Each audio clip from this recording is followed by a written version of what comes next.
Like करें, subscribe कीजिए, bell icon को दबाएं ताकि हमारे वीडियो सबसे पहले आपके पास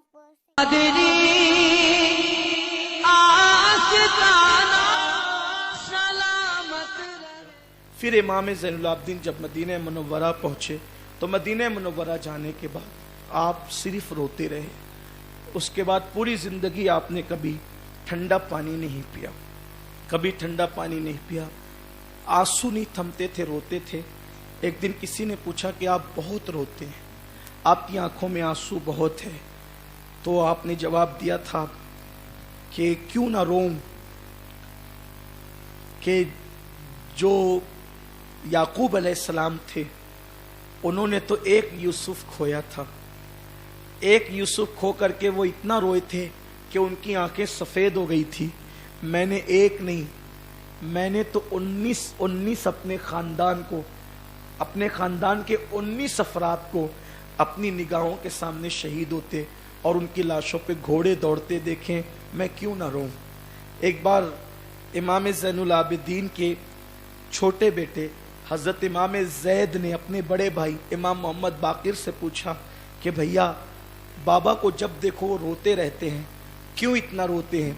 तो इमाम बाक़िर ने कहा था, ज़ैद, जो सदमे तेरे बाप ने उठाए हैं, अगर वो सदमे पहाड़ पे डाल दिए जाते तो पहाड़ भी पिघल जाता और पहाड़ भी रेजा रेजा हो जाता।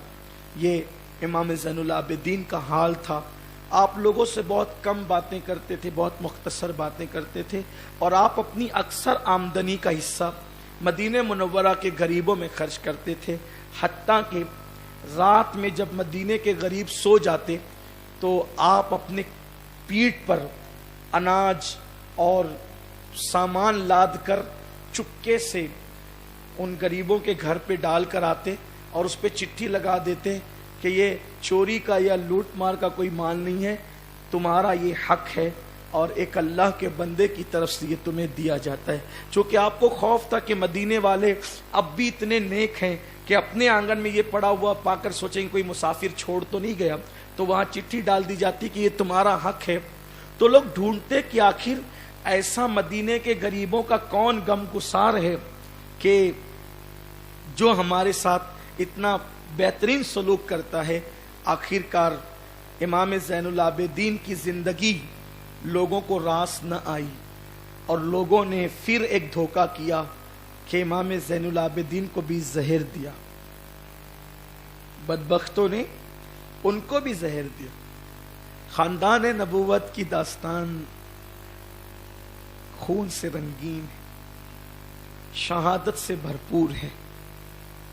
आपको भी जहर दिया और जहर जब दिया गया तो आप उसकी ताब न लाकर 18 मुहर्रम को आपने जामे शहादत नोश फरमाया और जब आपको गुस्ल देने के लिए तख्ते पे लिटाया गया तो जब पीठ पर पानी डाला जा रहा था तो उस पर बोरियों के निशान थे।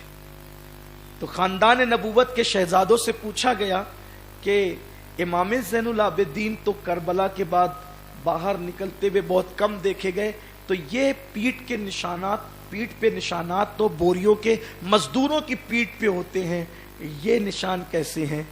तब मदीने के मिस्कीनों ने पुकारा। आज उस पुर असरार गम गुसार का पता चल गया। जो गरीबों के घरों में बोरियां डालकर अनाज की जाता था वो कोई और नहीं था, वो हुसैन का बेटा अली इब्ने हुसैन था।